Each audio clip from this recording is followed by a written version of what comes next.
Good evening, everyone. You're all very welcome to this evening's MU Live. I'm delighted to be here joining you from the Glenties, actually, which is such is the power of technology. My name is Fionnuala Finnegan and I work in the admissions office at Maynooth University. I am student recruitment officer and I'm joined by my dear colleague Deirdre Carroll, who is student recruitment advisor. Mary Galvin, who is the head of the product design department, who is going to deliver the presentation to everyone this evening.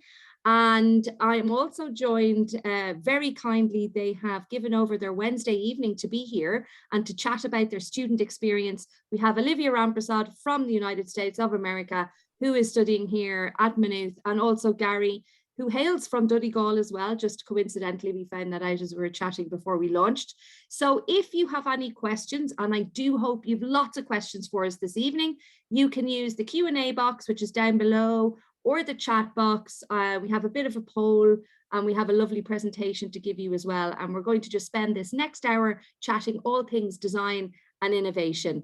So without further ado, I shall let Mary take over just to let everyone know that the session is being recorded. So if you know of someone who perhaps would have liked to have attended this evening, but are just tied up for whatever reason, you can let them know that they could contact Deirdre tomorrow afternoon and it will be available on our website in the same location as you registered for the event. Anyway, guys, I'm chatting too much. I'm just going to mute my mic, but I'll be here. So if you have any questions, keep them coming. Thanks. Thank you, Fionnuala. Now I am going to see, can I share the screen and not break anything? So slideshow, from start. So could everyone see that okay? Brilliant. I see things up. Okay, brilliant. Well, first and foremost, welcome to everyone. I know it's a little bit strange doing this online, but what we really want to do is just give you a sense of what's our department about. And if you were considering coming along and doing a BSc in Product Design and Innovation, what does that actually mean? Okay, so hopefully over the next few slides, I'll give you a sense of what it does mean. And I'm so thrilled to have Olivia and Gary here. They're our superstars of our final year course that we've just finished. I can't believe we're at the end of the semester too. So I'll be doing a presentation, I'll be talking to you about it, but really to get the kind of the real lived experience of doing our degree, that'll be Gary and Olivia leading the way with that. So I will continue. You'd think I'd be used to it after online teaching and talking into the void. So first and foremost, I want to give you a little bit of background about design because everyone is talking about it. Design and innovation, it's become, you know, one of these buzzwords that everyone wants a piece of it right now.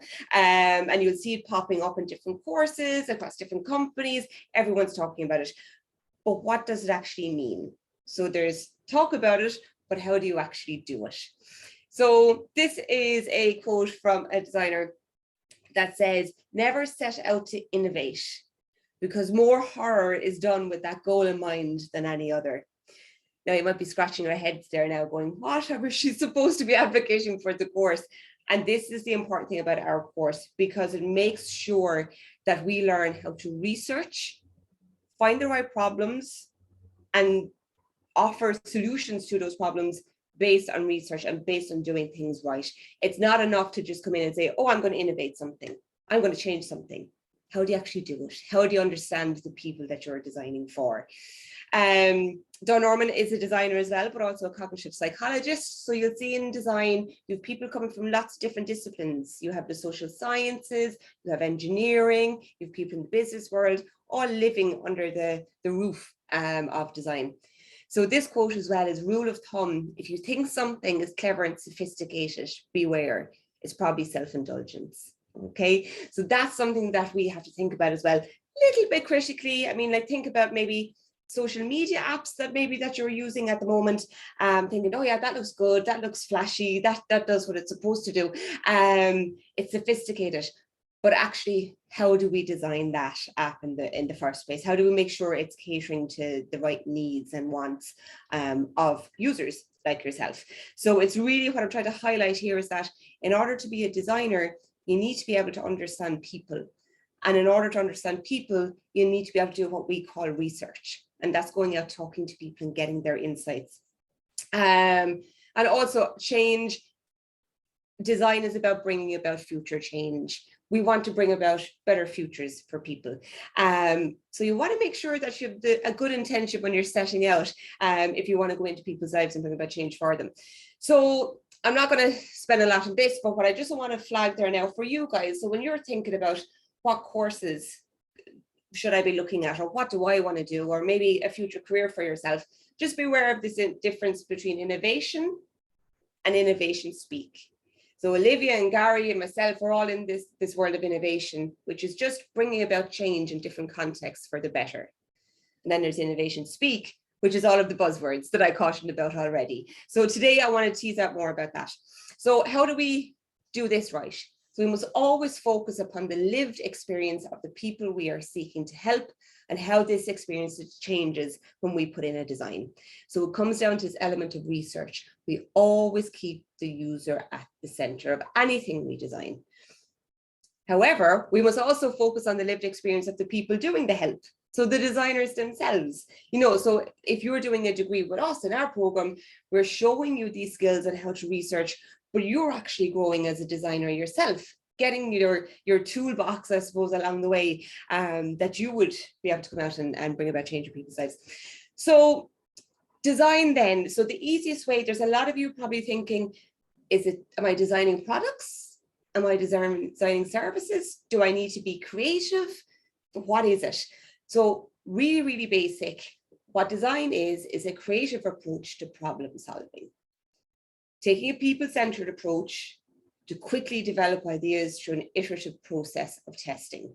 So just think about it as you're solving problems, but you're solving them in creative ways. And that creativity comes in the form of research that I was just talking about, but also your ability, we teach you how to make prototypes. So if you've got a potential solution in mind, going back to someone and say, look, this might help you. Do you think it will? Give us your feedback. And that prototype, again, don't let that word throw you either. That could be a sketch of an idea. It could be a product. It could be an idea for a new service. Just basically your idea of a solution. So don't kind of get too bogged down in, God, our prototype's very technical. They don't have to be at all. And I think the best way as well to describe this, so this is called the Design Squiggle. So this was done by Damien Newman many, many years ago. So he was working as a designer on a kind of consultancy space. So he was out in the private sector and he had a meeting with this large organization. The person came out and said, look, okay, you've got 3 minutes. Describe what design is to me. And in that moment, you know, oh God, what will I do? And this was it, the Design Squiggle. And what it is at the start, it's messy. You don't know what problems you're trying to solve. You have all these different interesting groups of people, but it's a little bit chaotic. You can't solve everything. So you have to find out what problem, what slant am I going to take? So when you focus on that problem, things get a little less messy and a little more focused, and then eventually you're at the end of that squiggle where it's just a straight line and you have a bit of clarity and focus on a potential solution.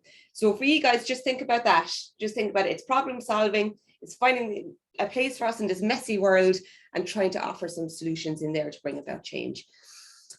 This is another diagram that we can talk about. So if you wanted to Google bits and pieces and you were kind of hearing a lot about design thinking and design frameworks, this is kind of what we're talking about. So this is the Design Council's double diamond framework. Now there's lots of design frameworks. We're here to teach you all about them, so you don't need to know them yet.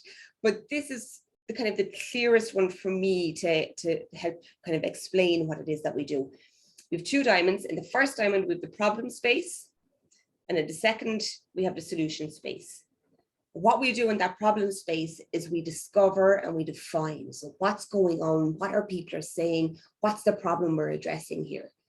And then you kind of go, well, we know what it is. We can describe it, but so what? That's where you can go in then and make and create and try and build a solution. So you go in there to your solution space and you're developing and you're delivering. So how that slots into Design Squiggle is, here we go. It's all messy in that problem space. And then it's just getting quieter and quieter as you're moving into the solution space. And eventually at the end, your output is your innovation, be that product, be that service. That's a very much more complicated version of it. We won't even need to talk about it, but I'll put it up in the slides if we do want to consult it. And of course, you can email us separately about it. But always just remember this, the 2 diamonds, problem space and solution space. You're thinking about building solutions. There's different types of innovation. There's radical innovation, there's incremental innovation. All of these terms, that's what kind of stuff that you'll be studying. So you will be coming in learning how to research, but we'll also be talking to you about what is innovation and kind of what's the background to it. And it's all well and good to say, oh, right, we're going to radically change something. Is that the only way? There are other ways to innovate, much more kind of smaller, gradual process. So that's kind of a whole world that we'll be talking about as well. And the main thing I just want to say here is that if we talk about something like health, you know, health is a big thing at the moment in our society. Making sure that we don't ever leave anyone behind with our designs. So a big thing that we encourage within our course is to make sure that we get as many perspectives as we can. So if you want to come in and you want to say, right, okay, I want to think about designing something in a hospital setting, you're going to have to talk to people working in the hospital, nurses, doctors, people at the admin desk, everyone involved in that hospital setting, but also the patients. So the patients might be turning up as a day patient, or they might be in overnight in the hospital, but their health continues outside the door of the hospital. Their health continues when they're sitting like this lady at home in her kitchen. So it's all about getting all of these perspectives together so that we can help support them. We'll skip over this, but basically what I'm saying here is be mindful of, if we want to put a product into a situation or a service or whatever that might be, what we're doing is we're asking people to change their behavior. And that's interesting. So if any of you are thinking, oh God, I'm fascinated by humans, and how could we bring about good, or how could we change that? That's what design does. So think about design, there's products in there, but also there's behavior and how to change that behavior, which is fascinating. So I'm a psychologist by background, so that's the part that I really get excited about. So here, that's again, sometimes the end point we were talking earlier on is an innovation. But remember, when that innovation goes in, that design, whatever that is, we have a new problem to face on the back of that. People's behavior is always changing and our society is always changing. So I hope that preamble made some sense about design. And what I want to do now is just spend the rest of this presentation going into more detail about the course itself. So what is product design? So a product designer is to a product what an architect is to a building. Design connects technology and humanity. Everything we use in our daily lives has been designed. So think about it, that any non-natural thing that a human interacts with, it's been designed.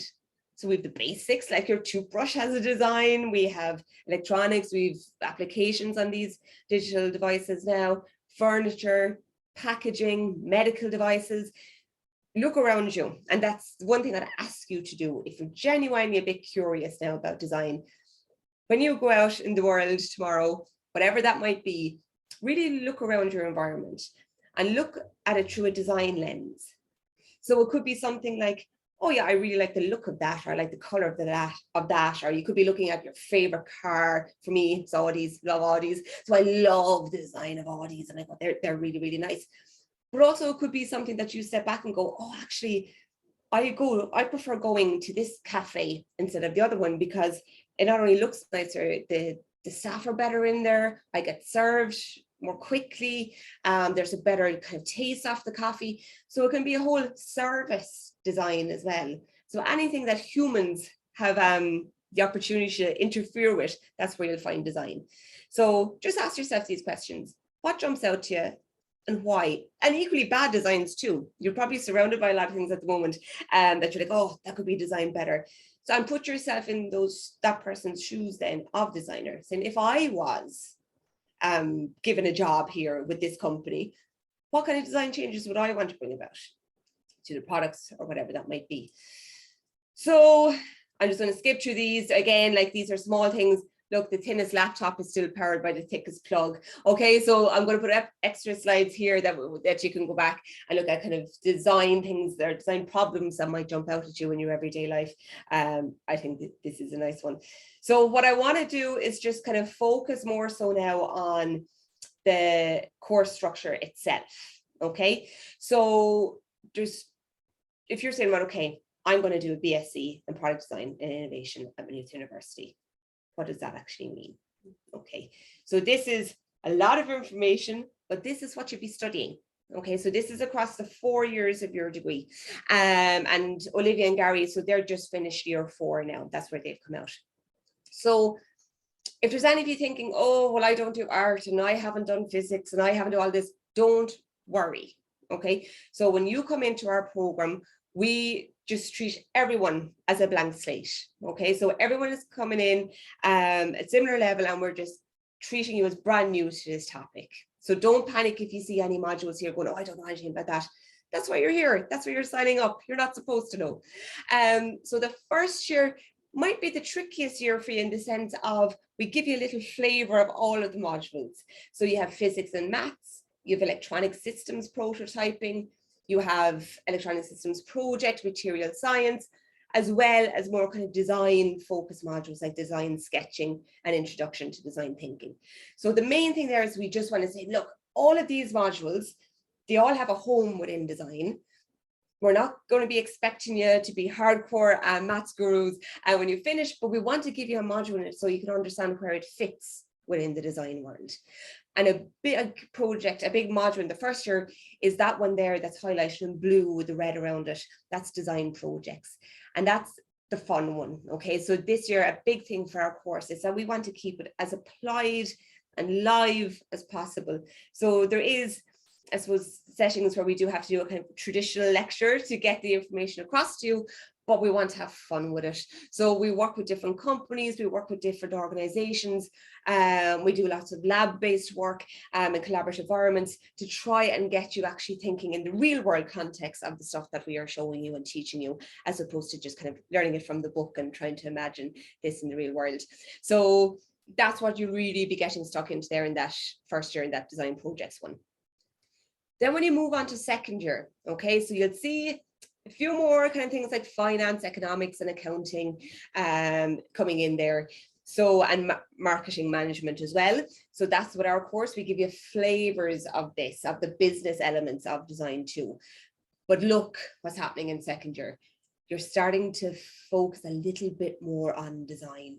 So we've design for society, we have visual communication and portfolio, we have design history and culture. So what we're trying to do here is get you ready for spotting what are the problems in our society and how you can go about addressing those problems, and really kind of bringing up your skill set there on the computer aided design and visualization and all of that.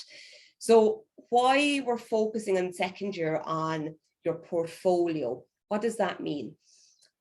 A uniqueness to our degree is that in your third year, you have to go on a minimum of a 6-month work placement. Okay, so that is a uniqueness to it. So I'm already after mentioning the importance of working with organizations and having live projects. And this is a key feature of our degree that other programs might not have. So we've fantastic relationships built with organizations, and Gary and Olivia can speak to this about their placements later on if you have questions. But we help you to build up a portfolio. We give you CV prep. We help you so you're ready to go out and into this work placement. But after that, it's your baby. Okay, so you're off. You're working as a designer in these companies, trying to figure out your place. And then you come back in where you're running into your final year. So your final year, then you'll see here, it's largely based around project work. So at this stage, you know, the maths is back in first year, the engineering is back in first year, and you're really focusing on now on bringing everything together. Everything you learned in your work placement and all of the modules you've done before, you're bringing them into these group projects. So we have individual projects and we have group-based ones. And you'll see there's a lot of credits. So what I mean by credits is just kind of the weighting or the I suppose, like you have 20 credits there. usually a module is 5 credits each. So it's not that you're doing less subjects in fourth year, it's just that one subject is getting a more weight. You're going into it in more detail. And that's what brings you into fourth year and final year, where you're hoping to be finishing and going out into the world and getting your new positions. But what might help you when you're looking at all of these timetable is to say, right, well, where does it gather? And it gathers under these elements. So you've sketching skills. So anyone that's like, oh, I'm not good at sketching, I'm not really into that, don't worry. Don't worry, we teach you, okay? So don't stress about that. Equally, people who love sketching and are already involved in it, brilliant, okay? Then we have computer-aided design, we have design process, design projects, creative theory, science, design research. So what I've done is just I've put kind of the headings and all of the modules that we do and where they fit underneath those to give you a sense of what you'll actually be learning by signing up to a BSc in product design. Another way to look at it is through our streams. So again, we have all of our modules listed here, and then I'm kind of grouping them into different themes or different clusters that might help you understand, okay, how does this actually work and the process involved. Here I have a list of companies that we have relationships with, or that people and the students have gone on their placements with, and then some kind of, you know, a few categories or a few careers that you might want to go down. So new product development, a design engineer, technical marketing, product management. So with our course, what's unique about it is you'll probably see other courses that are product design. We bring in that element of and innovation. And what that means is that we're giving you knowledge and understanding and a training around the key modules, key learning of product design, but we're also bringing in this innovation. So we're bringing in kind of a business knowledge, we're bringing in marketing, we're adding a few disciplines in there. Basically, we're teaching you how to innovate, but how to innovate using design tools and design techniques. So Olivia's there on our poster. So what I would love to do is to extend an invite. I get this can be a little bit tricky here. We're talking down the screen and it might be hard to kind of to ask questions in a situation like this. But we have our final year degree show coming up, and it's running on Maynooth campus from the 31st of May to the 7th of June. And what you're going to have there is that you're going to have all of our final year students presenting and showcasing the projects that they have worked on this year. And I think what better way for you to understand or how kind of visualize what you might be is by going on and seeing these amazing students and their amazing work and amazing projects that are coming out. And all of the department will be around. I will be around if you want to just pop in and say hello. If you wanted to drop an email and say, look, I might come in, could I have maybe a few minutes of your time to talk about these projects and my options, we would be absolutely delighted for you to attend there. And then another thing that we like to pride ourselves on, so we have Olivia and Gary coming up here, and we have Eve too. So we are very, very fortunate in the sense that we have, our department is quite small, but we have such successes within it.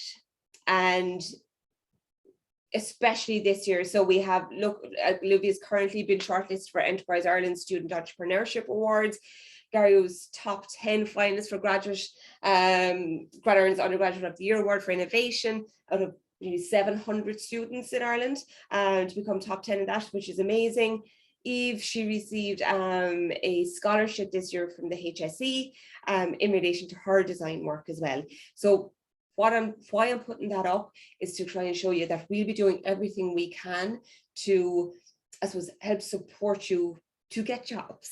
Okay, so to get you out there, to get working with different departments, other universities, aware of different competitions, so you can be leaving with, yes, a qualification on your CV, but as well as that, you know, winners of competitions, receiving scholarships, your work placement and the connections you make there. So we want to see you kind of exposed to every opportunity that you can be during the 4 years of the program.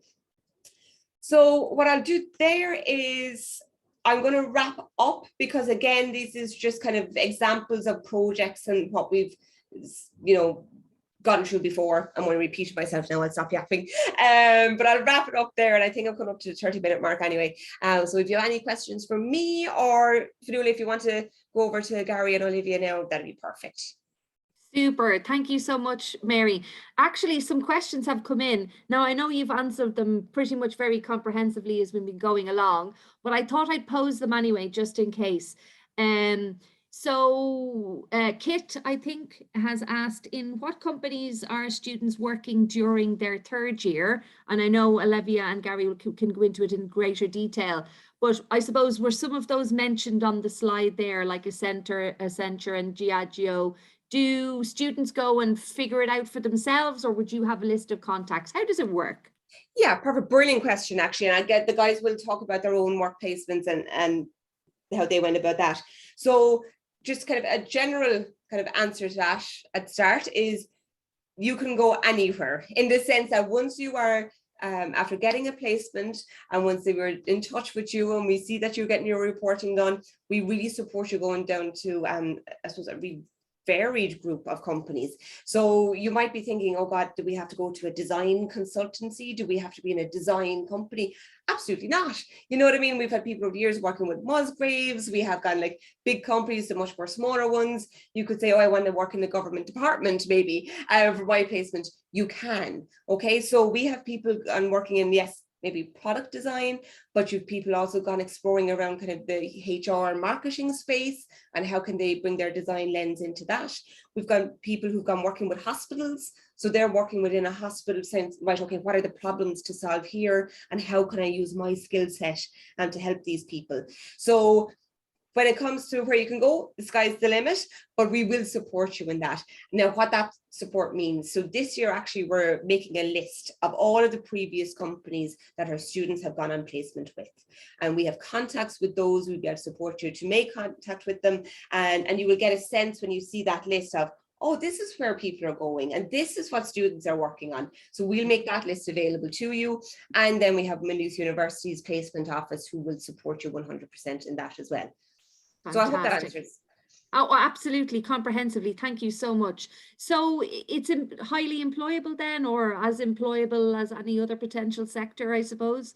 Graduates are, does anyone do the MSc in Design Innovation, or do they tend to jump straight into work? Yeah, so that's it. Usually it's jumping straight into work. So I should have said that. So we have a master's in design innovation as well. That's our postgraduate. Now, usually people absolutely can do the undergraduate and go straight into design innovation masters. But usually what happens there is that we've got people out working in different companies and different walks of life who sign up for that master's program. So I suppose when it comes back to employability, I mean, I can't speak enough about this. You can probably see my excitement in it. So I recently came into this role and became head of department only about 3 or 4 months ago. And the big thing that's jumping up for me, because as I mentioned earlier on, I was a psychologist by background. I have worked in Trinity, I've worked in UCD, I've hopped around and my journey to Maynooth. So I really see it. Like I was always excited about problem solving and understanding experience and trying to make that experience better. And what design gave me was a way to respond to experience, a way to make things better. And I've never seen a group of students from first year, second year, third year, fourth year so focused on that and so employable because they're not pigeonholed in one area. They're creative problem solvers. They approach a problem that's very, very unique. A product designer approaches things in a very, very different way to someone who hasn't studied it before, and they get the job done. Okay, it's all about action. Now, if you put that mindset, that's always going to succeed in any company, in any charity, whatever that might be, because what you're doing is solving problems and people want to see that. So yes, you're not going to be pigeonholed. You're not going to be like, oh God, I can only ever be a product designer. It's a skill set that we're teaching you that goes across many, many different sectors. Yeah. And I mean, you're a point in case, dare I say it. You've come from a psychology background. As a psychologist, were you always interested in design? How did you get to working in the sector yourself, and what did you have to do? I mean, I think it's super relevant because it's all about stepping stones. Sometimes it's not A plus B equals C. Do you know what I mean? Like the design squiggle, you can kind of go here and there and then find out your dream job. Exactly. And that's what we encourage and what we hope to advocate for, especially when it comes to projects and that you might be studying as part of the course. We want you to be bouncing everywhere. You know what I mean? Like go experience different problems and go experience different areas because that will show like that's a skill in itself. But for me, how I ended up in it was during my PhD. So I was looking at people living with dementia and the caregiver relationship within family homes. And I was really fascinated by that. And I was doing all my traditional research as a psychologist, so doing interviews and all of that. And I just felt this kind of, I can't just report on it. I need to be able to do something. What can I do? And that's where I got interested in design. So in that case, it was more kind of, it was a digital design and a very kind of rough prototype that I started playing with as a communication device as a solution there. So that's where my passion began. And then that brought me, then I was working in different schools of psychology, but within centers that had an interest in design or digital health in that space. So that's what brought me here to Maynooth. It was the action. So I still have all my psychological stuff going on there. We're bringing psychology even more so into the degree program moving forward. So all that stuff is still there, but there's this layer of versatility and layer of action that wasn't there that design gave me. That's so interesting. Thank you so much. I think the students have been sitting patiently waiting to chat all about their experiences. But folks, keep the questions coming in, because it really is what makes the webinar a lot more interactive. And Mary, and I know that guys that have given over their Wednesday, and even myself and Deirdre, if you have any admissions related questions, but we're dying to have questions. So do pop some down. Don't say stum. Now is your hour. So you're very welcome, Olivia and Gary, and thanks so much for joining us here this evening. You're final year students, which is amazing. You've made it through. You've had pre-COVID, you've had COVID, and we're out the other side of it now. Olivia, if you don't mind, Gary, I'll start with Olivia. Yeah. You have joined us from the United States of America. What made you decide on Maynooth University? How did you find us at all? So my dad's family lives in Leixlip, so like right down the road. And pre-COVID, when we were younger and everything, we would come pretty much every year, whether that be like Christmas time or in the summer. So it was always on my radar, but I didn't really take it as like a serious option until I began applying to colleges. And I obviously pursued like American universities as well. But there was something in the back of my mind. I feel like, I don't know, especially experiencing it when I was younger, it just felt so like community-based as opposed to like the huge universities in America. And so I figured, why not give it a try? I didn't know anyone like within the university before coming here. So it was definitely a daunting experience. But I think with that being said, this program and course is like one of the best opportunities to like meet people and actually cultivate meaningful experiences and relationships, not necessarily with like your peers and everything, because obviously, I mean, we're here joining the live together. You make a bunch of friendships, but even the one-on-one time you get with your lecturers, I mean, we have a great relationship with Mary and she's the highest you can get within the department. You just cultivate so many like unique and worthwhile relationships within the program. Well. Yeah. Amazing. And have you always been interested in design, Olivia? Yeah, so especially when I was younger, I had a big artistic background, but I didn't really think that I would pursue it, especially in high school and stuff. I wasn't actively acting on my creative side. But with that being said, you don't have to have a creative background or anything to do with like drawing or painting. They definitely help instill those traits within you. But I think, especially from being a child and everything, I crave the creative side of things more than like the extreme analytical and statistic-based stuff. I get you. Thanks so much. Thank you so much. And Gary, you're from this side of the world. People don't know that I'm up in Donegal at the moment. I'm near the Rosses. So how did you come to Maynooth University? What brought you on your design journey? Tell us a little bit about that, if you wouldn't mind. So basically, when I finished school, I didn't really know what I wanted to do. So I kind of took a couple of years out to work and figure myself out. And then I decided, okay, time to go to college. So again, I was like Olivia, I was always drawn to the creative kind of problem solving more than the numbers, and like my brother's an accountant and I could never do that. So then I went to career guidance and she told me about product design, and it sounded right up my street. So then I did more research and stuff on the course and I found it in Maynooth. And there is other colleges too that do it, but once I came to visit Maynooth, being from Donegal, it was really like kind of community based, like the campus, everyone's on the one campus and you get to meet people, and when you're out and about, you're seeing faces, you know, it's not that you're in a big city, but there's still plenty of people around and plenty of opportunities to make relationships and friendships. Fantastic. That's excellent. So you don't regret your decision at all. Definitely So not. you're in your final year, and Mary showed us a very comprehensive chart of what students can expect to study as they progress through the years. Which areas of the product design degrees have you guys focused on, or have you? And where did you get your work experience? Because I always think students are interested in knowing where students go. I don't mind who answers first. Jump away. Ladies first. I'll go first. So yeah, there are so many topics and different modules that we cover within the course itself. In terms of what I've always gravitated towards and what I enjoyed most, would definitely be the more like holistic and I guess comprehensive in the sense of looking at design as a whole. So my favorite topics to cover were like design history and culture, learning about the different periods of time and how design is not necessarily revolutionary, but evolutionary and how it grows. And I guess building off of that, in terms of my placement, I was kind of able to like see that come into fruition.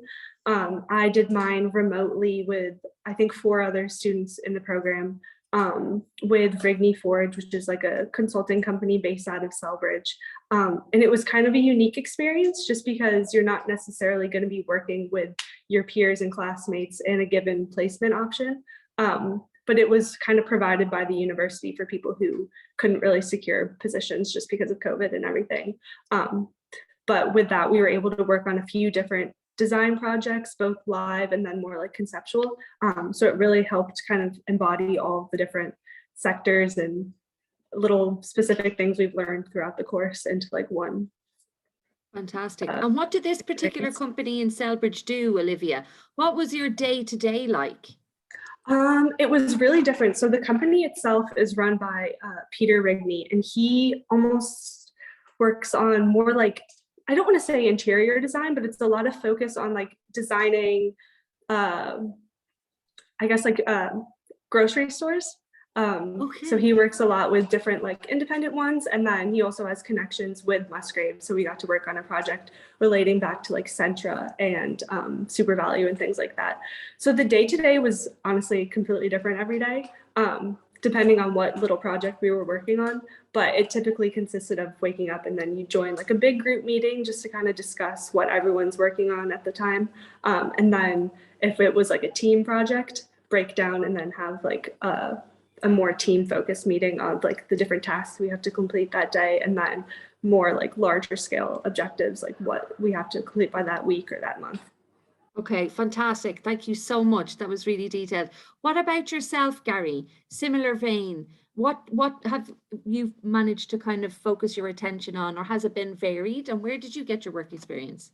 So mine's quite varied. When I think back, my favorite module was probably the human-computer interaction.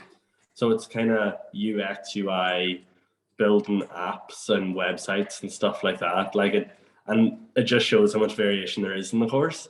So then for my placement, I went to a place called the Brewer Studio in Kildare. He's in Kildare town, and he's actually a leather worker by trade. And so I took it as an opportunity to do something I never imagined I would do. So I said I'd go down, and then I ended up building a website for him, and like it was very hands-on. But then he had other side projects, so he makes like travel bags and stuff out of leather. So I learned how to work with all that material. And then he had another side project of, he built a house, a modular house, completely out of wood.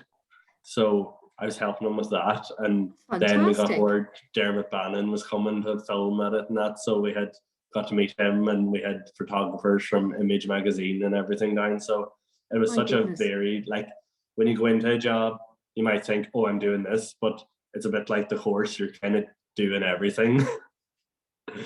Yeah, is perfect. It seems to me like it's you do such a variety that then you can pitch yourself, you know, either in an area of super interest and focus, or if the client or the employer throws a curveball at you, that you can pivot because you have all of these other skills that you can apply directly to to the situation. So that's really interesting.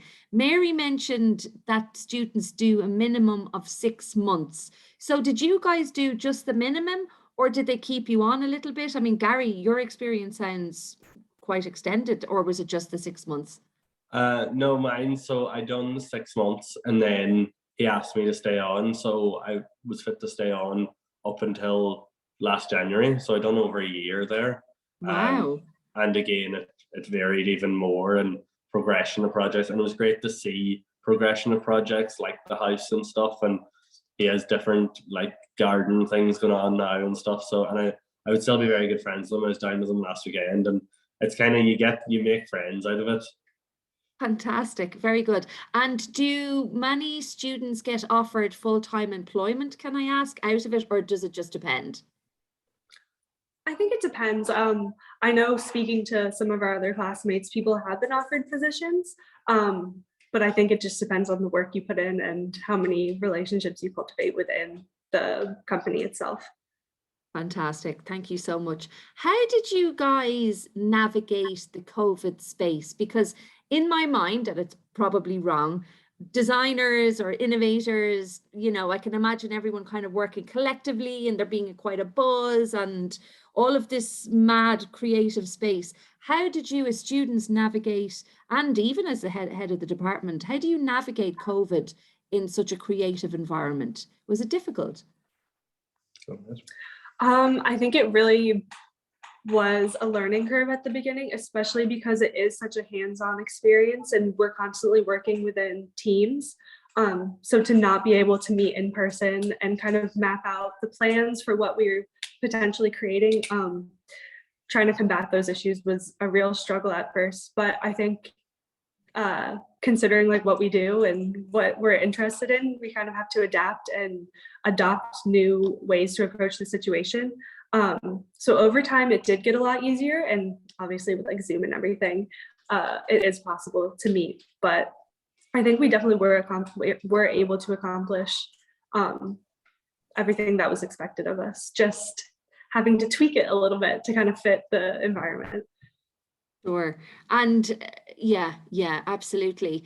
Do you feel, I mean, there's nothing you could do about it. Do you feel that your experience was different because you maybe had to work remotely or study remotely? Like, what advice, I suppose, now fingers crossed we don't go back, but if you were to give advice to students who are coming in, what kind of advice would you give them on how to, I suppose, keep motivated and successful if we did end up going back and dreaded into lockdown or something like that? What kind of advice would you give students? Because obviously you guys are prime examples of how to succeed and how to college. Do you want to? Do you want to? I suppose that's part of our trade. We're adaptable, and it was all a matter of learning new skills, new tools and that, but everyone was in the one boat.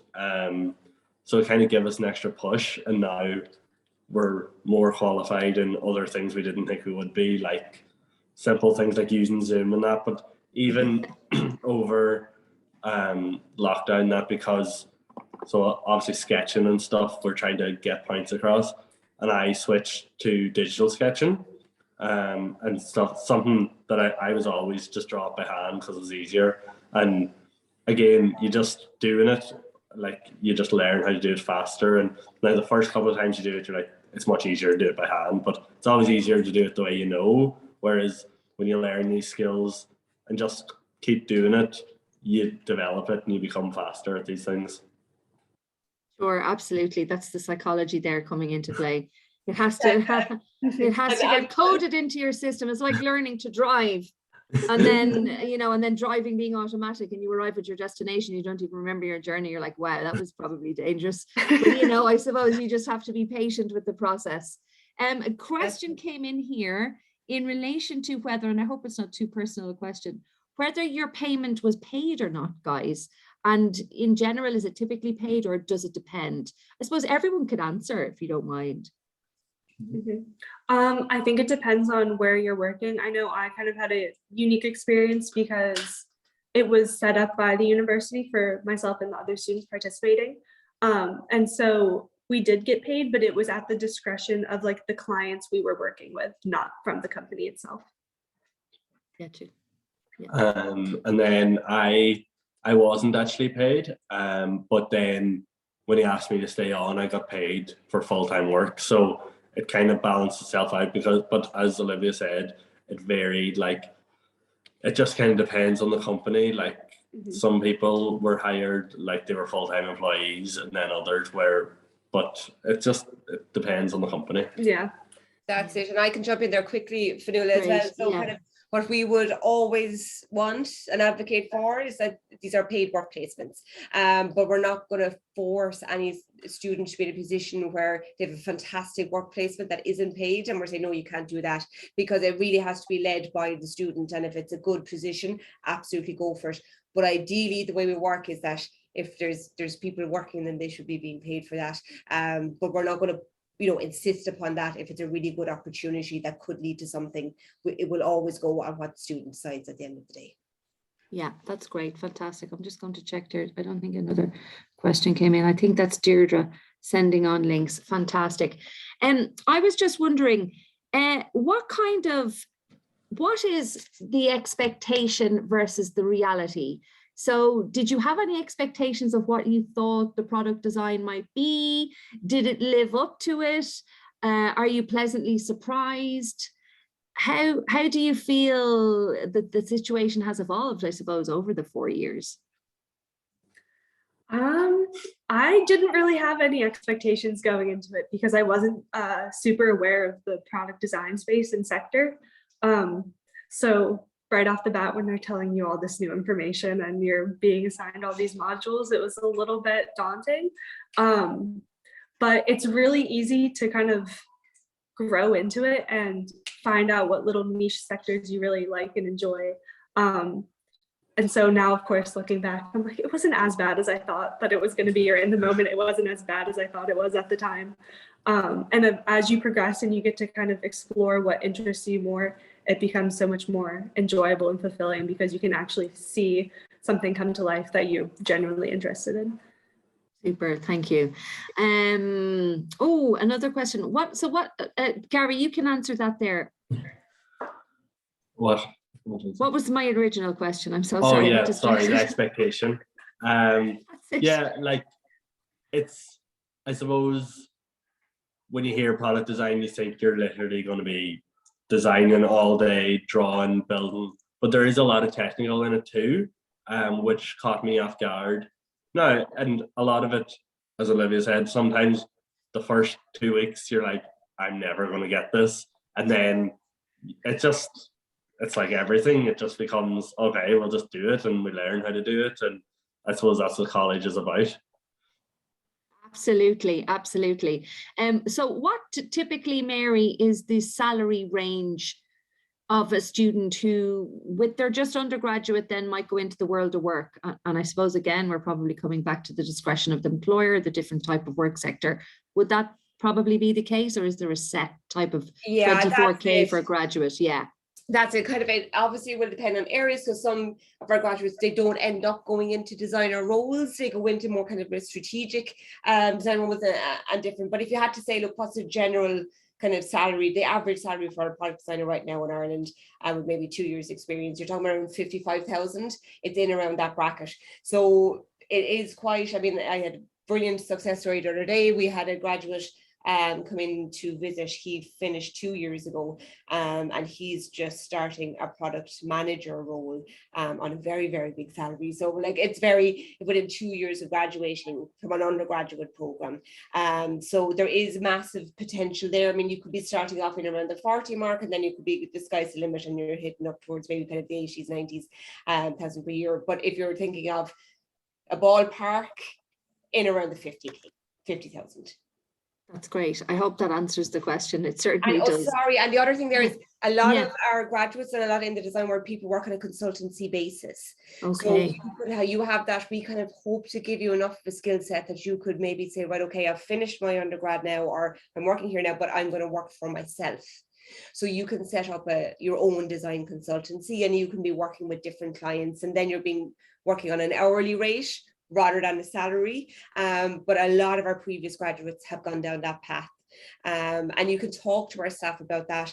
What's unique about our program is that on our team of lecturers, that we have practitioners and we have the more academic lecturer. So we have practitioners in the space, in the design community, still making, still doing, as well as us kind of giving the lecture content as well, who are kind of the, went down the hardcore lecturing route. You've got a bit of both. But just to let people know that if you want to say, I want to work for myself, I could see myself having my own business, it's a nice course for that too, and we would support you in that. And yeah, and the innovation, I suppose, side of that, and the marketing and the business. Yeah, amazing. That's fantastic. I suppose, I don't want to leave this evening, and I know we have a couple of minutes left, without mentioning again the fabulous, the end of year projects and displays that the students will be doing. I don't know what the correct word is for it. Yes.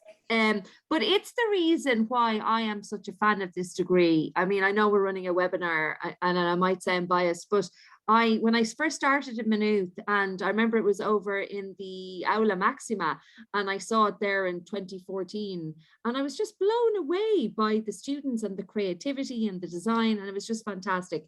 If people are here tonight and they would like to go and attend, and I hope they do they have to have an invitation, or can they simply turn up? Absolutely not. They can turn up. It's free to attend. The best thing to do is follow us on Instagram. So it's @Maynooth Design.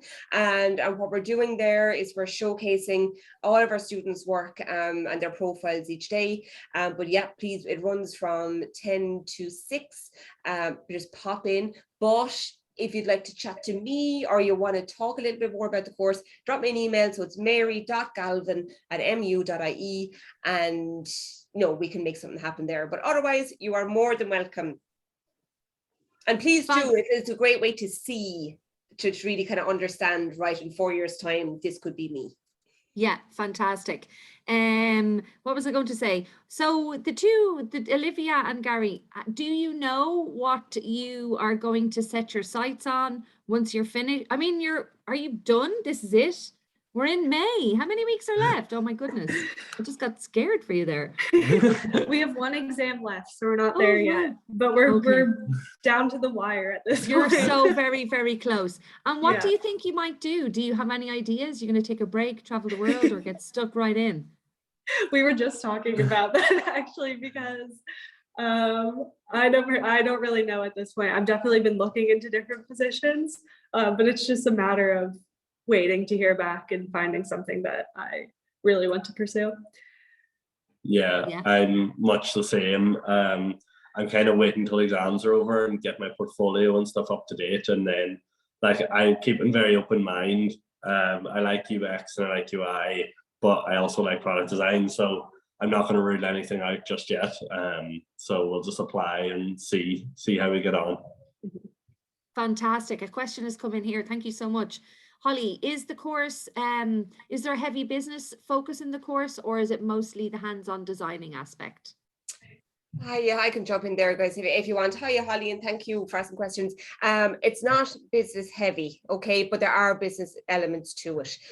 So it's a mixture that we try to give you. So I suppose in your first and your second year of the program, you will be studying marketing. You will be studying more traditional business type modules. Why you're doing those is to prep you for, as I said, a future in design. So if you're working for yourself, or you're going into other companies, or you want to sell your design, you know what I mean? You want to, get it patented, and you want to get it out there to the market. There's certain elements of business language, of the business world, that you will need to do that. So the business modules that we give you are tailored towards what a designer needs to know about business. The practical elements of it. Yeah, exactly. Amazing. Thank you so much. Thank you. Is there a society that's connected with the degree area, or did you guys join any different types of clubs and SOCs? Obviously, I don't know if students know that it's a big part of coming to university. I mean, obviously your course is very busy and varied, so it's quite easy to make friends, I'd say, there on the degree. But do you guys, are you into sport, or do you have any other hobbies? I think I know, especially in our first year, there was a design lab, but I don't know if it's still going. But because the course is quite small and everyone's we're in the studio now, everyone's kind of here, you develop a whole group, like we're all going the same route, everyone's interested. So it's kind of like a society on its own, but it's just the course. Yeah. Fantastic. Well, that's great. It's nice to know that people will be able to make friends easily. You know, I think that's always a bit of a scary, you know, choice for students, particularly you guys who came from so far afield and coming down not necessarily with friends. So fair play to you all. Is the maths difficult? Yes, and I was going to ask that myself. Not being a huge fan of mathematics myself, I'm always wondering. I mean, there's an O3H7. How mathsy is it? So if for someone who's barely, we're probably going to have to do grinds or something to get the result. Will they struggle, Mary, do you think? Okay, first and foremost, and that's again a great question, because these are things that could maybe put you off a course. Okay, so there was the time, ask all the questions. A lot of people I have heard, like in first year when you have that module or see a maths and physics module coming, it does instill a little bit of a panic for the people who wouldn't have been strong at maths in their previous life. But it's doable. Okay, so it's one module, it's in first year, it's just to give you a sense again of what maths you should know as a designer, and then it's left behind then as you move through the following years. So again, when you're in your final year, you're not studying maths. Okay, it's that one that module that's there. So there's a mixture, and I'll get the guys to speak about their experience. Some people have gone, oh God, I hated maths. Some have gone, oh, I love maths. That's fine. It really depends on the student. But it's, where as I said, it's not a degree in mathematics. Okay, so it's just one module for designers, and there's fantastic supports within Maynooth University to help anyone, especially in the maths area. So I think it's run over in the library. You might be able to tell us a little bit more about that, but we have supports on campus for students who are like, oh, I could do with a bit of help on this module, like grinds, but in the university setup.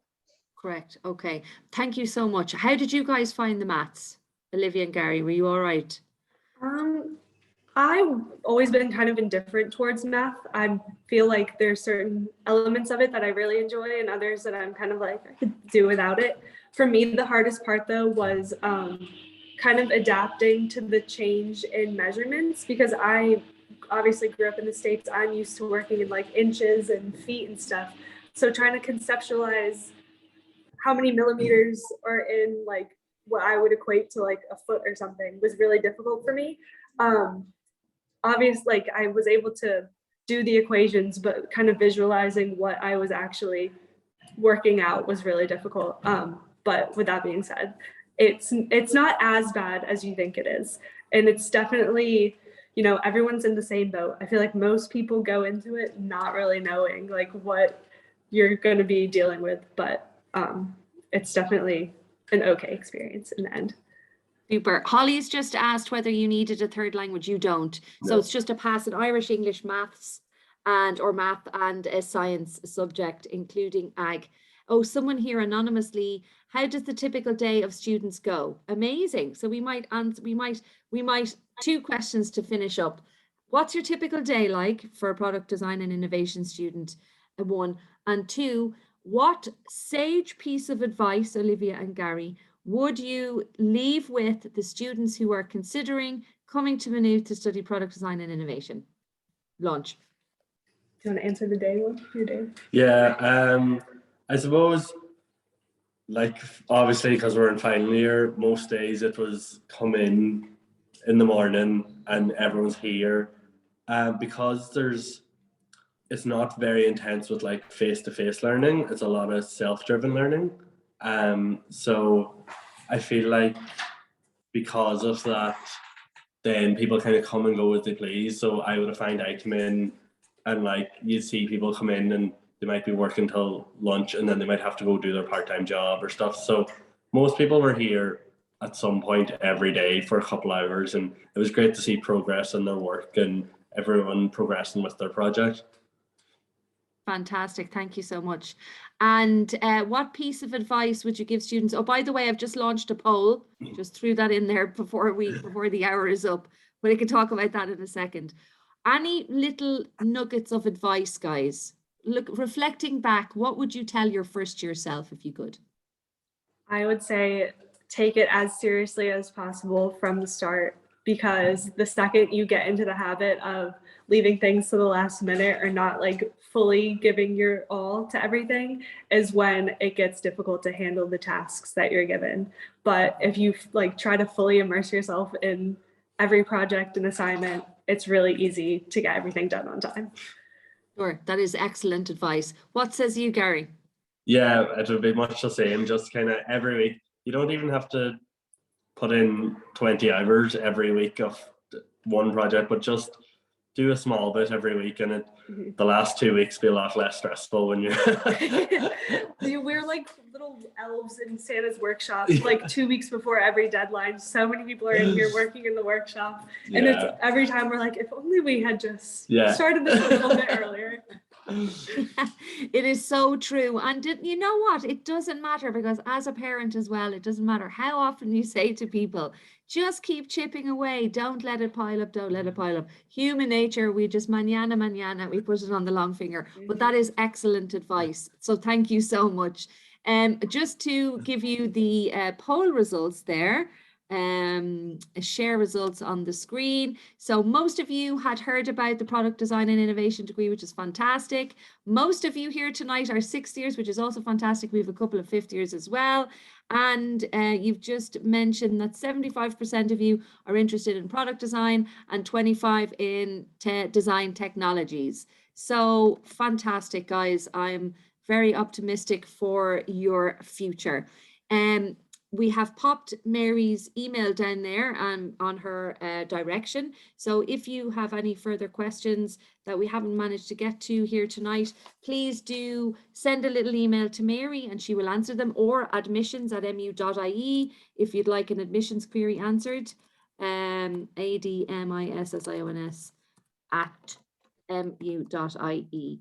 And I'm going to thank you all so very much. It was really interesting and I really enjoyed it. I hope everyone else, and I'm sure everyone else did here this evening. So I shall bid you all farewell, and we hope to see you at the end of year fair, or if not at the open day. There'll be another open day on the 25th of June, I think. And also, folks, to mention summer school. I think Deirdre was dropping links in, but did you drop the summer school link in? She probably did. So summer school is amazing. You can come and try out the product design day. If not obviously relevant for 6 years, and I know a lot of you are 6 years, but for the 5th years that are here, it'd be a good opportunity to get your hands in the mix there, where you can come and try that out. Okay, thanks, Deirdre. You're so good. Listen, take care. Thank you, everyone. Thank you. Bye bye. Thanks again so much. Bye.